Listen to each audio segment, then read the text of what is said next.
समंदर के अंदर डूबी हुई हजारों साल पुरानी सिटी से लेकर अजीबो गरीब दिखने वाले क्रिएचर्स तक, अंडर वाटर रिवर जैसा फिनोमेना हो या फिर समंदर के बॉटम से मिलने वाला खजाना, चाहे ओशन हो, रिवर्स या फिर लेक्स, दुनिया में पानी के अंदर बेशुमार मिस्ट्रीज पाई जाती हैं। और पिछली कई सदियों से इन मिस्ट्रीज ने हम इंसानों को हैरत में डाल रखा है। लेकिन जैसे जैसे टेक्नोलॉजी एडवांस होती जा रही है, वैसे वैसे ओशन मिस्ट्रीज में इजाफा भी होता जा रहा है। और इसके साथ साथ हम कई मिस्ट्रीज को सॉल्व करने में, उनके राज जानने में कामयाब भी हो रहे हैं। ज़ेम टीवी की वीडियोस में एक बार फिर से खुशामदीद। नाजरीन, समंदर में अर्थक्वेक्स और वोल्केनो फटने से बहुत बड़ी वेव्स पैदा होती हैं। इन वेव्स को सुनामी कहा जाता है, जो बड़ी तेजी से साहिल पर मौजूद पूरे के पूरे शहरों को अपनी लपेट में ले लेती हैं।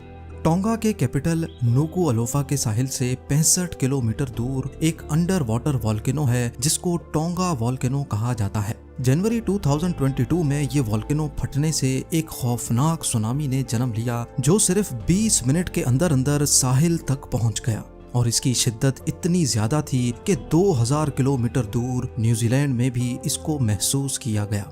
टोंगा वोल्केनो को मजीद एनालाइज करने के लिए जब इसकी सैटेलाइट फुटेज का मुआयना किया गया, तो एक्सपर्ट्स ये देखकर हैरत ज़दा रह गए कि इस वोल्केनो की शिद्दत हिरोशिमा पर गिरने वाले न्यूक्लियर बॉम्ब से भी 100 टाइम्स ज्यादा थी।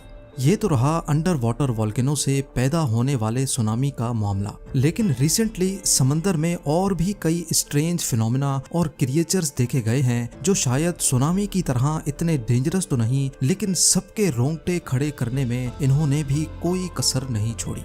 तो आइए शुरू करते हैं। नंबर 8, समंदर के बॉटम पे हजारों नहीं लाखों तबाहशुदा डूब जाने वाली शिप्स का मलबा मौजूद है। इनमें से ज्यादातर को तो हम आज तक नहीं ढूंढ सके, क्योंकि उनकी लोकेशन और गहराई इतनी ज्यादा है जहां इंसानों का पहुंचना पॉसिबल ही नहीं है।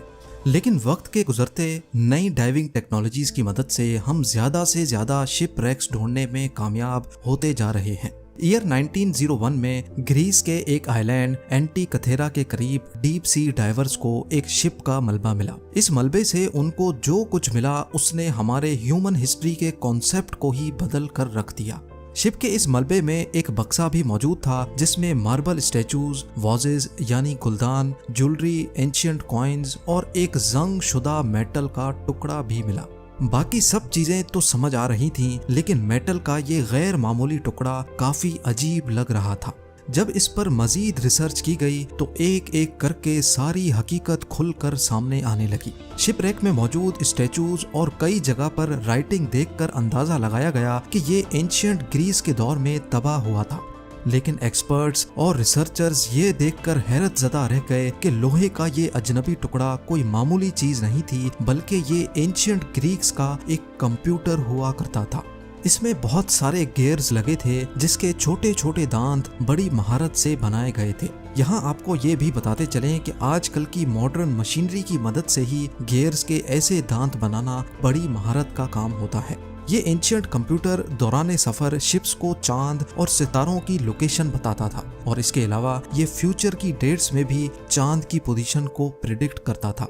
अब सवाल ये है कि उस दौर में शिप कैप्टन्स को चांद की लोकेशन प्रिडिक्ट करने की आखिर क्या जरूरत थी। असल में चांद की ग्रेविटेशनल पुल की वजह से समंदर में लहरें पैदा होती हैं। इन लहरों में कैप्टन को शिप कंट्रोल करने में काफी प्रॉब्लम होती थी। इसी वजह से वो कोशिश करते थे कि अपना सफर तब कंटिन्यू किया जाए जब चांद समंदर के ऊपर ना हो। यही वजह थी कि 2000 साल पहले एंशिएंट ग्रीक्स ये खास मैकेनिकल कंप्यूटर इस्तेमाल किया करते थे। नंबर 7, ऑस्ट्रेलिया के एक आइलैंड न्यू गिनी से 1800 किलोमीटर दूर समंदर का ये हिस्सा अपने अंदर इतिहास की कई तल्ख यादें छुपाए बैठा है।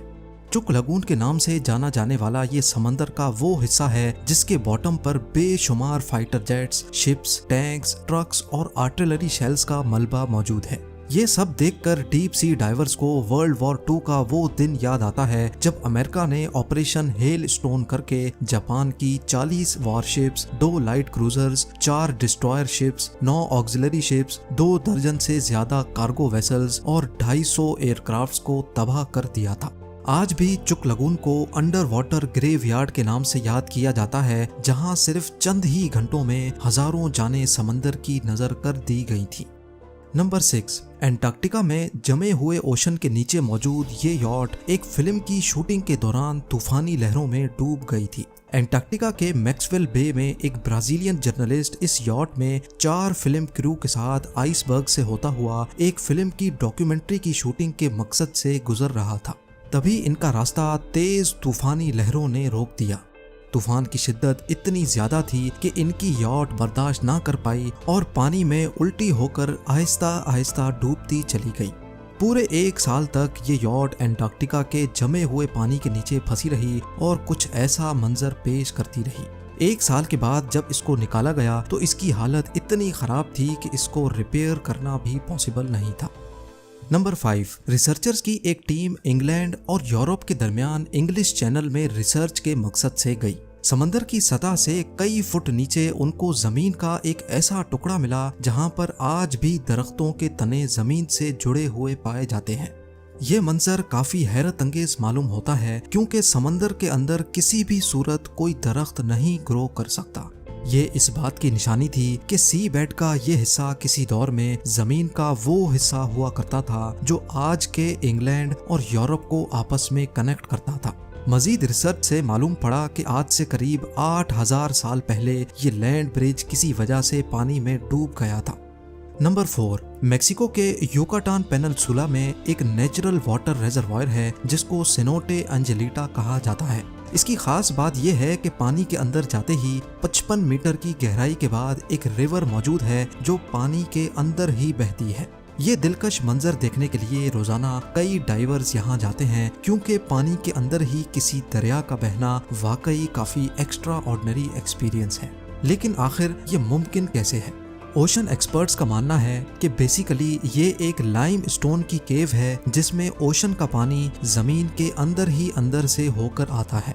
ओशन का सॉल्ट वाटर क्योंकि हैवी होता है इसी वजह से ये केव में मौजूद फ्रेश वाटर से मिक्स नहीं होता और वजनी होने की वजह से केव के बॉटम पे ही रहता है। हाइड्रोजन सल्फाइड का ये बादल पानी के अंदर एक रिवर बहने जैसा इफेक्ट देता है।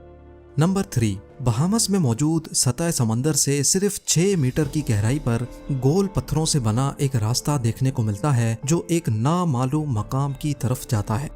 बिमिनी आइलैंड के करीब समंदर में 1 किलोमीटर लंबा ये रास्ता बिमिनी रोड के नाम से जाना जाता है। जब पहली बार 1930 में यह रास्ता डिस्कवर किया गया तो इसको लेकर कई थ्योरीज गर्दिश करने लगी। कुछ लोगों का मानना था कि ये एक नेचुरल रॉक फॉर्मेशन है जबकि दूसरों का मानना था कि ये रास्ता एंशिएंट इजिप्शियंस के किंग ने अंडर वाटर एटलांटिस सिटी में जाने के लिए बनाया था। बस यही वजह है कि ये मिस्टीरियस रॉक फॉर्मेशन या फिर बिमिनी रोड काफी पॉपुलर है। नंबर 2, मिशिगन की ह्यूरन लेक के बॉटम पे पत्थरों से बना एक ऐसा स्ट्रक्चर मौजूद है जो फिलहाल तो डिसअसेंबल हो गया है, लेकिन एक्सपर्ट्स का मानना है कि जब ये अच्छी कंडीशन में होता था तब ये ब्रिटेन के स्टोन हेंज के जैसा दिखता होगा। 120 फीट की गहराई में पाए जाने वाले 9000 साल पुराने इस स्टोन स्ट्रक्चर के बारे में एक्सपर्ट्स का ख्याल है कि पहले ये पानी के नीचे नहीं होता था और एंशिएंट हंटर्स हजारों साल पहले इसको कैराबू नामी एक खास जानवर पकड़ने के लिए इस्तेमाल किया करते थे। ये मिस्टीरियस स्टोन हेंज एक झलक दिखाती है कि कैसे एंशिएंट ह्यूमंस अपना पेट पाला करते थे। नंबर 1, दुनिया के कई सी फ्रंट्स पर रात के वक्त पानी में इस तरह की ब्लू लाइट देखी जाती है जिसको बायोल्यूमिनेसेंस कहा जाता है। ये लाइट देखने में तो काफी खूबसूरत व्यू देती है, लेकिन इसकी हकीकत ये है कि ये लाइट पानी में मौजूद बैक्टीरिया अपनी बॉडी से एमिट करते हैं। समुद्री दुनिया के कई क्रिएचर्स ऐसे हैं जो अपने जिस्म में से केमिकल रिएक्शन की वजह से लाइट प्रोड्यूस करते हैं। ये लाइट इतनी धीमी होती है कि इसको सिर्फ रात के अंधेरे में ही देखा जा सकता है। एक्सपर्ट्स का मानना है कि लाइट प्रोड्यूस करने वाले बैक्टीरिया इंसानों और आसपास की मछलियों को नुकसान भी पहुंचा सकते हैं। उम्मीद है जेम टीवी की ये वीडियो भी आप लोग भरपूर लाइक और शेयर करेंगे। आप लोगों के प्यार भरे कमेंट्स का बेहद शुक्रिया। मिलते हैं अगली शानदार वीडियो में।